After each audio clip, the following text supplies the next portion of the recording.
नमस्कार दोस्तों, स्वागत है आप लोग का मेरे YouTube channel online knowledge world में। आज हम लोग पढ़ेंगे एसपीटी एक्ट 1949 पार्ट 6। पार्ट 5 तक देख लीजिए, ये एक सीरीज है। अगर आप बीच से देख रहे हैं तो आपको अच्छे से समझ में नहीं आएगा। पार्ट 1 से लगातार देखिए, आपको बहुत अच्छे से समझ में आ जाएगा। पार्ट 6 में हम लोग पढ़ेंगे जो अध्याय है एसपीटी एक्ट का, अध्याय 3 में, ठीक है। अध्याय 3 के बारे में पढ़ेंगे। अध्याय 3 कहां से कहां तक है? सेक्शन 12 से सेक्शन 12 से 26, ठीक है। सेक्शन 12 से 26 मैं देख लेता हूं ये वाली कलर अच्छा से आ रहा है कि नहीं आप लोगों के पास।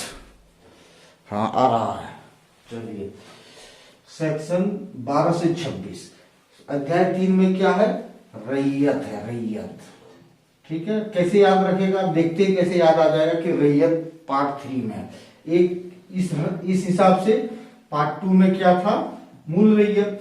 पार्ट 2 में मूल रैयत था ना, तो उसके बाद रैयत, पार्ट 3 में रैयत। इससे भी याद कर सकते हैं। या फिर एक और तरीका, रैयत में कितने वर्ड है? एक, रो, यो, तो 3 वर्ड है। तो अध्याय 3 में या पार्ट 3 में रैयत आता है, ठीक है। सेक्शन 12 से 26 कैसे याद रखें, वो पार्ट 2 वाला वीडियो देख लीजिए। एसपीटी एक्ट पार्ट 2 वाला देख लीजिए, सारे सेक्शन बहुत आसानी से आपको याद हो जाएगा। तो अध्याय 3 में हम लोग पढ़ेंगे रैयत 12 से 26 तक। अगर मैं एक साथ 12 से 26 बताऊंगा तो लगभग 1.5 घंटा का वीडियो बन जाएगा। इसीलिए मैं धीरे धीरे करके जहां तक बनेगा वहां तक मैं बताऊंगा, ठीक है। अंत तक बने रहिए आप लोग, ठीक है। रैयत पढ़ेंगे, इसमें खाली रैयत के बारे में ही पता चलेगा 12 से 26 सेक्शन में। रैयत से संबंधित कोई भी क्वेश्चन आएगा, आप एक अनुमान लगा लीजिएगा कि 12 से 26 में ही होगा। तो हम लोग सेक्शन 12 पढ़ते हैं। सेक्शन 12 ये क्या बतलाता है? सेक्शन 12 बहुत फीका दिख रहा है, ठीक है, आप लोग को समझ में आ जाएगा, ठीक है। सेक्शन 12 क्या कहता है भाई? क्लास ऑफ रैयत बताता है। क्लास ऑफ रैयत, ठीक है। रैयत क्लास मतलब क्या हो गया? वर्गीकरण, कितने तरह का होता है रैयत। सेक्शन 12 3 तरह के क्लास, 3 तरह के रैयत का जिक्र करता है कि संथाल परगना में 3 तरह के रैयत होंगे।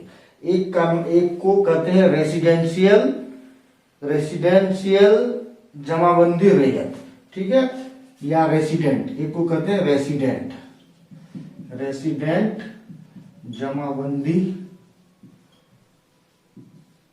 रैयत, ठीक है। दूसरे को कहते हैं नॉन रेसिडेंट जमाबंदी रैयत, ठीक है। तीसरे को कहते हैं न्यू रैयत या नूतन रैयत, ठीक है, नूतन रैयत। ये है। अब समझना है ये क्या है, ये तीनों में अंतर क्या है। एक गांव है, गांव की सारी जमीन का रिकॉर्ड कहाँ है? गांव के रिकॉर्ड ऑफ राइट में। रिकॉर्ड ऑफ राइट में है गांव का, हर एक गांव का एक रिकॉर्ड ऑफ राइट बनता है, उसमें रिकॉर्ड है, ठीक है। उसमें सबके नाम लिखे होते हैं कि कौन कौन इस गांव, ये जो रिकॉर्ड, गांव के रिकॉर्ड ऑफ राइट जो है उसमें किस किस आदमी का जमीन है, ठीक है। अगर उसका नाम, उस आदमी का नाम रिकॉर्ड ऑफ राइट में है और वो आदमी उसी गांव में रह रहा है, वो और उसका परिवार अगर उसी गांव में रह रहा है, तो वह कहलाएगा रेसिडेंट जमाबंदी रैयत, ठीक है। अगर वो आदमी का नाम इस रिकॉर्ड ऑफ राइट में है, उसका जमीन उस गांव में है और पूरा अधिकार है उस जमीन पे, लेकिन वो उस गांव में नहीं रहता है, किसी बगल वाले गांव में या बगल वाले शहर में, कोई ऑस्ट्रेलिया, कनाडा या कहीं भी रहता है, लेकिन उसका नाम रिकॉर्ड ऑफ राइट में है, उसको भी पूरी तरह अधिकार है तो अपनी जमीन को एंजॉय करने का, तो उसको कहते हैं नॉन रेसिडेंट जमाबंदी रैयत। मतलब रिकॉर्ड ऑफ राइट में दोनों का नाम है, ठीक है, ये तीनों का नाम है। इस दोनों में क्या अंतर है कि वो उसी गांव में रह रहा है जिस गांव के रिकॉर्ड ऑफ राइट में उसका नाम है। इसमें क्या है, जिस गांव के रिकॉर्ड ऑफ राइट में उसका नाम है, वो आदमी उस गांव में रह नहीं रहा है। उस तरह के रैयत को नॉन रेसिडेंट जमाबंदी रैयत कहते हैं। न्यू रेट्स क्या है, ये रिकॉर्ड ऑफ राइट्स में नया जुड़ा गया है, ठीक है। रिकॉर्ड ऑफ राइट्स में अभी नया नया आया है, पूरी एंसेस्ट्रियल उसके बाप दादाओं का नहीं है, मगर मतलब जो आदमी अभी अभी नया इसका नाम जोड़ा गया है जिसका, ठीक है। रिकॉर्ड ऑफ राइट में जो अभी 2 4 5 साल पहले इंक्लूड हुआ है उसको न्यू रेयत्स कहते हैं। बस ये 3 क्लासेस रेयत का किसमें दिया गया है, सेक्शन 12 में। क्लियर। अब सेक्शन 13 क्या कहता है, सेक्शन 13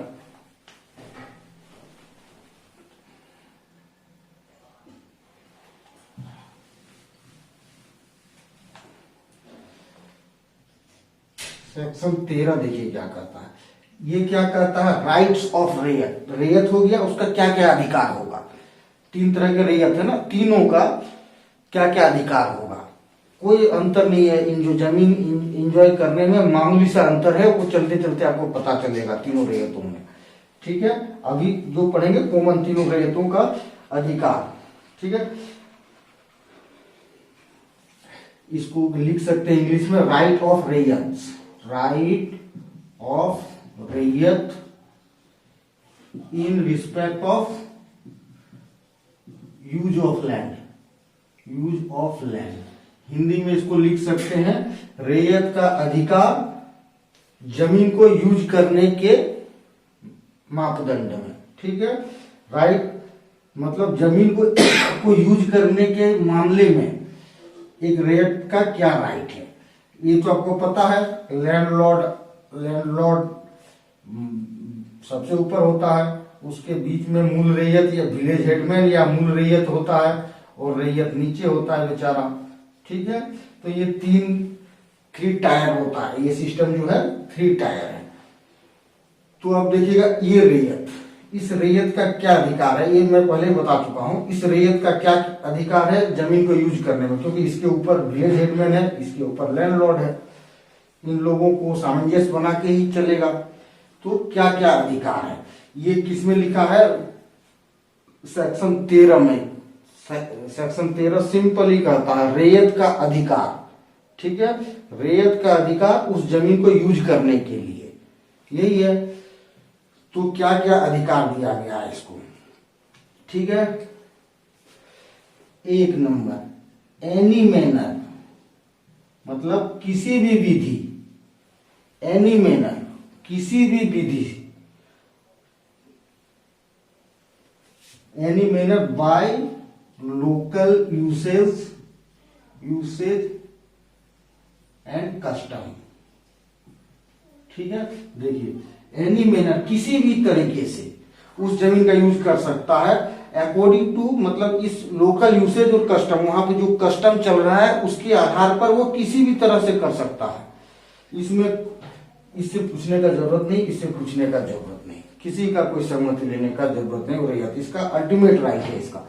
क्योंकि कस्टम देखिए, कस्टम और यूसेज आप जब लॉ पढ़ेंगे तो आपको पता चलेगा कि किसी भी कानून का आधार यही होता है, ठीक है। बाद में जो चीज इंक्लूड हुआ बाद में, किसी भी कोई भी दुनिया में कोई भी लॉ इसको ठुकरा नहीं सकता है, यूसेज एंड कस्टम। अगर मुझे मानना है, मुझे जो चीज मेरी मान्यता है, जो कस्टम किसको बोलते हैं, जो परंपराओं से चली आ रही है, हम उसको मानेंगे। मेरी एक कुल देवी है, उसको कोई नहीं बोल सकता है कि उस कुल देवी को आप पूजा ना करो।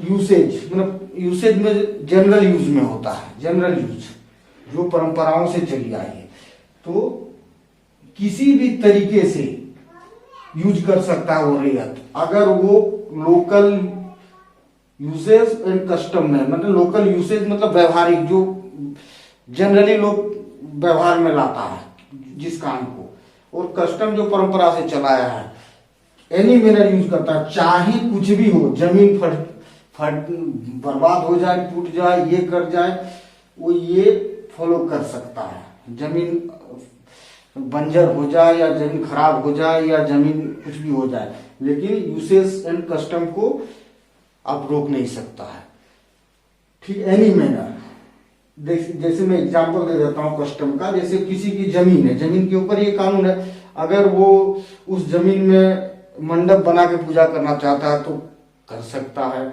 जमीन में वो बहुत से पूजा करते हैं ना, कुआं खोद के पूजा करते हैं, तो बहुत तरीके होते हैं जमीन का यूज करके, या पंडाल बनाते हैं, जैसे भी हो वो कर सकता है। दूसरा कहता है अगर यूसेज एंड कस्टम नहीं है, irrespective of usages and irrespective of usage and custom, usage and custom, जहां यूसेज एंड कस्टम नहीं है उस जगह पे वो कुछ भी यूज कर सकता है, लेकिन जमीन की फर्टिलिटी नहीं जानी चाहिए, जमीन की फर्टिलिटी नहीं जानी चाहिए, ठीक है। और लोगों को परेशानी नहीं होनी चाहिए। आप जमीन को कैसे भी यूज कर लोगे, लेकिन उसके वजह से, जैसे आपने जमीन को यूज करने के लिए कुआं खोद दिया, लेकिन वो कुआं कहां पे खोद दिया, पड़ोसी के गेट पे। जमीन तो आपका ही है, लेकिन आपको अधिकार नहीं है उस पड़ोसी के गेट में कुआं खोदने का, ठीक है। तो irrespective of usage and custom, अगर यूसेज एंड कस्टम नहीं हो रहा है तो भी आप बहुत मतलब जो चाहे यूज कर सकते हो, लेकिन जमीन की फर्टिलिटी नहीं जानी चाहिए और किसी को परेशानी नहीं होनी चाहिए। आपका जमीन है तो आप माइक बजा के छोड़ दो, संभव नहीं है ना, माइक बजा के छोड़ दो तो डंडा मारेगा ही, तो ये है। और यहाँ पे अगर माइक बजा के छोड़ दो, लोगों को परेशानी अगर हो रहा है, लेकिन यूसेज एंड कस्टम को फॉलो करते हुए माइक बजा रहे हैं, आप सरस्वती पूजा में माइक बजाते हो, गाना बजाते हो, लेकिन उससे लोगों को परेशानी भी होता है, तो यूसेज एंड कस्टम को देखा जाएगा, ये वो सदियों से व्यवहार में आ रहा है और ये कस्टम के साथ है, तो आपको नहीं माइक बंद करवा पाएगा कोई, ठीक है। उसी तरह तीसरा पॉइंट, ये भी देखिए कानून के अंदर जाइएगा ना, तो यहां भी लिखा हुआ है पब्लिक हेल्थ, पब्लिक हेल्थ खराब नहीं होना चाहिए, पब्लिक ट्रैंक्विलिटी भंग नहीं होनी चाहिए। ये सब बहुत सारे बाद में जाइए और ज्यादा दूर जाइएगा तो बहुत सारे इसमें भी शर्तें हैं, यूसेज एंड कस्टम में भी बहुत सारे पाबंदियां हैं। जैसे कस्टम फॉलो करते करते आप उपवास रखिएगा, उपवास रखते रखते अगर कोई आदमी मर जा रहा है तो उस जगह पे उपवास रखना मना कर सकता है आपको कानून। तो पब्लिक हेल्थ, ये सब चीज बहुत कुछ है, कानून अंदर जाइएगा तो दिमाग खराब हो जाएगा, तो जो जरूरत है वही हम लोग पढ़ते हैं। तीसरा पॉइंट क्या कहता है, वो अधिकार है जो सेक्शन 15 में दिया हुआ है, सेक्शन 16 में दिया हुआ है, सेक्शन 18 में दिया हुआ है, 15, 16, ये 17 होगा, सेक्शन 18 में दिया हुआ है। क्लियर? ये दोनों तो अधिकार है ही, प्लस ये तीसरा पॉइंट ये कह दिया है कि अभी जो आएगा 13 के बाद 14 आएगा, 14 के बाद 15 आएगा, जो वही कहता जो सेक्शन 15 में आएगा, सेक्शन 16 में जो अधिकार है, जो 17 में अधिकार है, वो सेक्शन 18 में अधिकार है, वो सारा अधिकार ये एंजॉय कर सकता है। तो हम लोग जब 15, 16, 17, 18 पढ़ेंगे तो अपने आप इसका अधिकार वहां भी मिल जाएगा, ठीक है। बस इतना ही दिया गया है सेक्शन 13 में। सेक्शन 14 बता देते हैं, ये 15, 16, 17, 18 जब आएगा अपने आप सीख जाइएगा।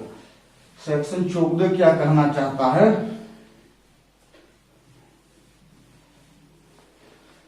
सेक्शन 14 ये कहता है कि अगर कोई रैयत, अभी जो सेक्शन 13 अभी जस्ट पढ़ के हम लोग छोड़े वो सेक्शन 13 है, सेक्शन 14 यह कह रहा है कि अगर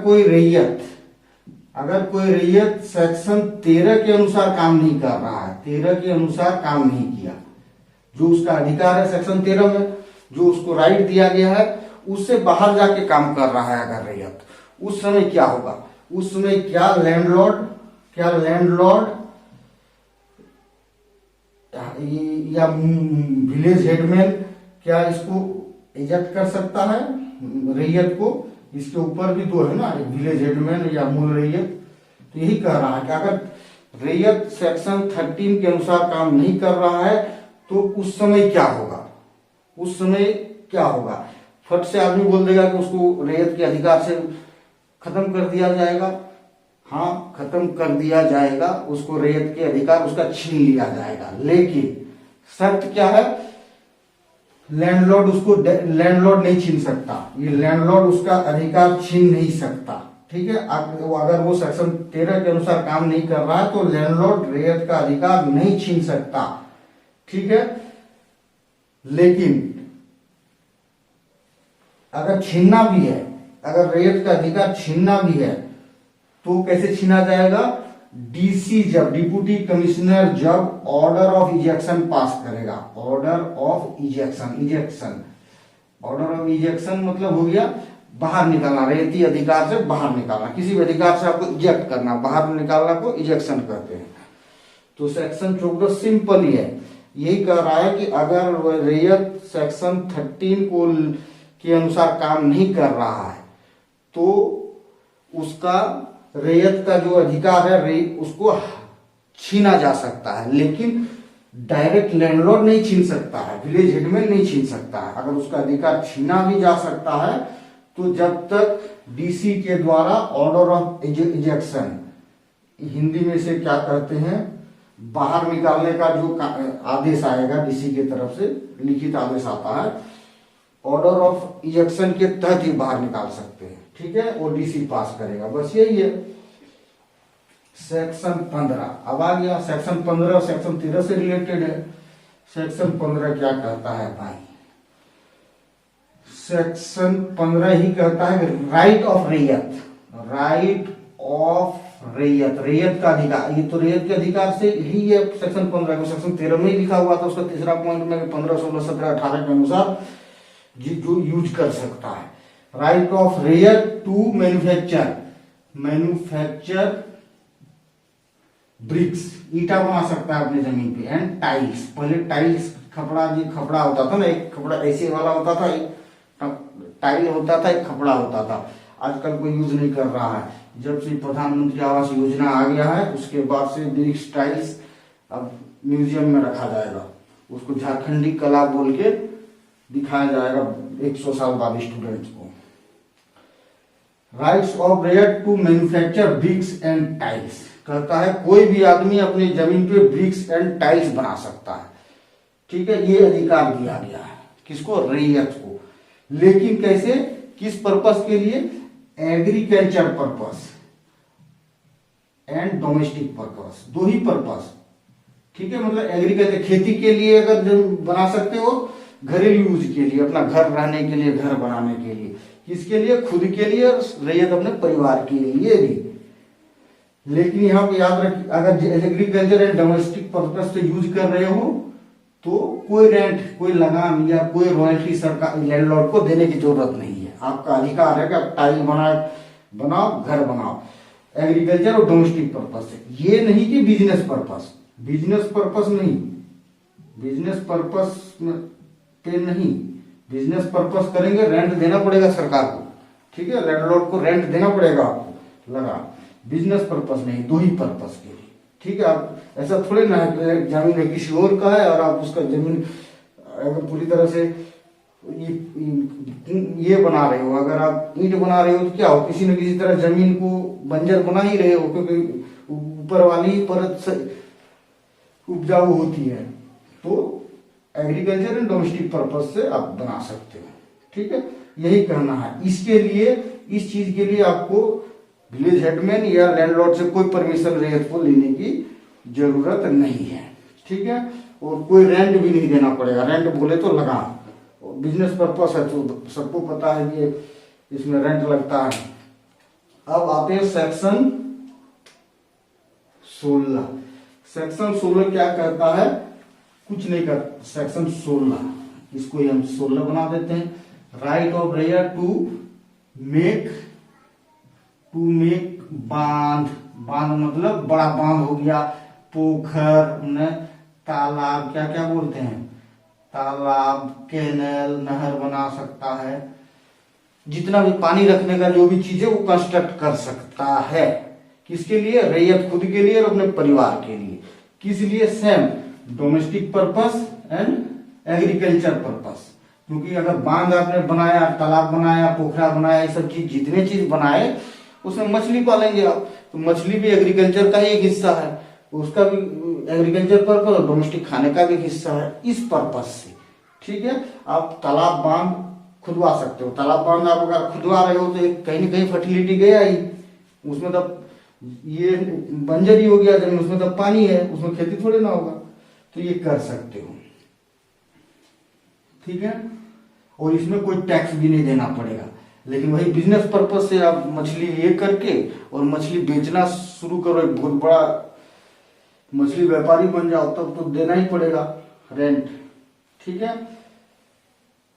पोखर, तालाब, कैनाल ये सब बना के यूज कर सकते हैं। और इसके लिए भी आपको ऊपर वाले दोनों विलेज हेडमैन और लैंडलॉर्ड का परमिशन की कोई जरूरत नहीं है, ये आपका अधिकार है।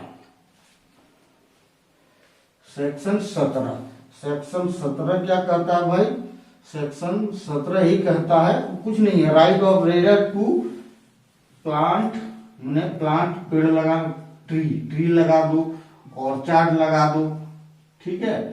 लाह, वहां पे स्पेशली लिखा हुआ है ये सब चीज का, लाख जिसे बोलते हैं, झारखंड में बहुत पैदा होता है ना लाख, इधर भी पैदा होता है संथाल परगना एरिया में। कोकून जिससे रेशम निकलता है वो कोकून, फ्रूट, ऑर्चार्ड में ही फ्रूट आ गया, ठीक है। ऑर्चार्ड मतलब फूल का बागान, ऑर्चार्ड मतलब फल का बागान, जहाँ कटहल, आम ये सब लगा सकते हो। तो यही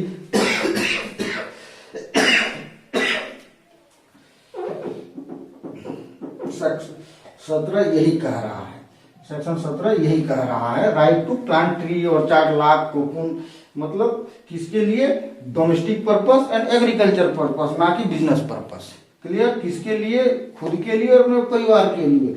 इसके लिए भी परमिशन नहीं लेना पड़ेगा, इसके ऊपर वाला विलेज हेडमैन, मुलरैयत और लैंडलॉर्ड से, ठीक है।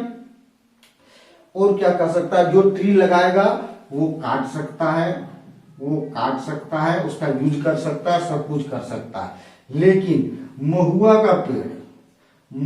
का पेड़ काटने से पहले एसडीओ से परमिशन चाहिए। ये सबको पता हो ही होगा, बहुत आदमी को मैंने जेल घुस के देखा हूं, महुआ का पेड़ काट दिया है बिना एसडीओ के परमिशन से। क्लियर? इतना चीजें हो गया, ठीक है। इसका मतलब आजकल देख लीजिए, जमीन मचान, ये एसपीटी एक्ट कब बना था? बहुत पहले बना था, ठीक है। बाद में बहुत संशोधन हुआ है। आजकल वन नीति के तहत यहाँ भी पेड़ नहीं काट सकते, ठीक है। उसके ऊपर भी बहुत सारे सब्जेक्ट इसके ऊपर भी आ जाते हैं, सब्जेक्ट टू समथिंग ये सब फॉलो करना है।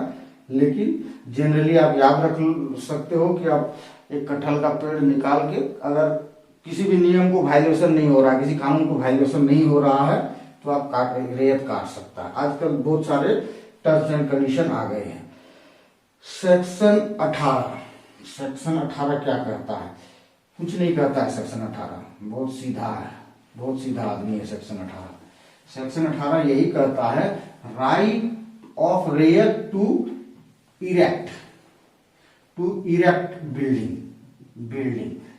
ठीक है। बिल्डिंग, अपना बिल्डिंग अगर आदमी या लैंड, बिल्डिंग भी और लैंड भी, जमीन भी इरेक्ट कर सकता है, सीधा कर सकता है। इरेक्ट मतलब सीधा करना। मान लीजिए किसी का खेत ऐसी है, ठीक है, और यहाँ पे ऊंचाई है, यहाँ पे ये है, तो ये अगर इसका खुद का जमीन है, तो ये बिना किसी से विलेज हेडमैन या किसी और से परमिशन लेके अपना जमीन को सीधा कर सकता है। मान लीजिए उसका घर एकदम ऐसे बना हुआ है, इस एरिया में बना हुआ है, और उसका ये पूरा जमीन है, तो वो आदमी चाहे तो इसको आराम से गोलाकार, जैसा मन वैसा खेत को भी बना सकता है और घर को भी बना सकता है। किस लिए? Domestic purpose and agriculture purpose. Clear? उसके बाद ये घर बनाया तो यहाँ पे दुकान किराए पे दे दिया, ये बिजनेस हो गया। लेकिन ये सब कर सकता है बहुत। अगर ये सेक्शन 18 बस इतना ही नहीं है जितना मैं बता रहा हूँ, इसको पढ़ने जाइएगा तो बहुत सारे हैं, बहुत बड़े। इसी सेक्शन 18 पे ये किताब बन जाएगा। प्लस ये सब चीज जो कानून लिखा हुआ है एसपीटी एक्ट में, ये सब कानून जो लिखा हुआ है, इसकी व्याख्या के लिए केस लॉ बनते हैं, केस लॉ। इसकी व्याख्या के लिए कोर्ट समय समय पे डिसाइड कर नियम बनाता है, ठीक है। बदलते सिनारियों में नियम बनाता है। उस केस लॉ का जो डिसीजन आता है, उस डिसीजन के आधार पे फर्दर केस डिसाइड होता है। तो ये जो एसपीटी का जो धारा पढ़ते हो, इससे भी आगे जाके कोर्ट की व्याख्याएं आती है, तो उतना दूर पढ़ हम सकते नहीं है। तो बस ये सब चीज याद रख लीजिए और समझिए। अब सेक्शन 19 क्या कहता है ये आपको याद रखना पड़ेगा, वीडियो लंबा हो रहा है, शायद सेक्शन 19 ही लास्ट बता पाऊंगा। सेक्शन 19 यहां तक सेक्शन 16, 17, 15, 16, 17, 18 के अनुसार यूज करना है, रैयत की राइट है, वो बोला गया है क्या, सेक्शन कौन सा सेक्शन था, सेक्शन 13 के पार्ट 3 में, उपखंड 3 में। सेक्शन 19 क्या कह रहा है, सेक्शन 19 ये कह रहा है कि डिवीजन ऑफ होल्डिंग, डिवीजन कहता डिवीजन ऑफ होल्डिंग। होल्डिंग मतलब कोई जब जितना अधिकार क्षेत्र में जमीन, ये जमीन है, अधिकार क्षेत्र में जब जमीन है, किसी भी रैयत के अधिकार क्षेत्र में जो जमीन है ना, उस जमीन को होल्डिंग कहते हैं। Division of holding and distribution of rent, distribution of rent, distribution of rent, इसके बारे में डिवीजन ऑफ होल्डिंग। एक परिवार है, ठीक है, एक परिवार 10 साल बाद क्या हो गया, इसमें 5 आदमी है तो 10 आदमी हो गया, फिर 10 साल के बाद क्या होगा, 10 आदमी बड़ा हो गया, उसके बाद बोलेगा मेरा हिस्सा दो, मेरा हिस्सा दो, आपस में ही लड़ेगा, ये तो नॉर्मल कहानी है। उस समय उस होल्डिंग, वो जो जमीन है एक, उसका डिवीजन कैसे होगा, उसका सब में डिस्ट्रीब्यूशन कैसे होगा, बराबर बराबर हिस्से में, या जिसका जैसा अधिकार बनता उस हिस्से में। और उसके बाद डिस्ट्रीब्यूशन ऑफ रेंट, उसका रेंट जो है लगान, जमीन का तो लगान देना पड़ता है, वो रेंट का जमीन कौन कितना देगा, इसका डिसाइड के लिए सेक्शन 19 है।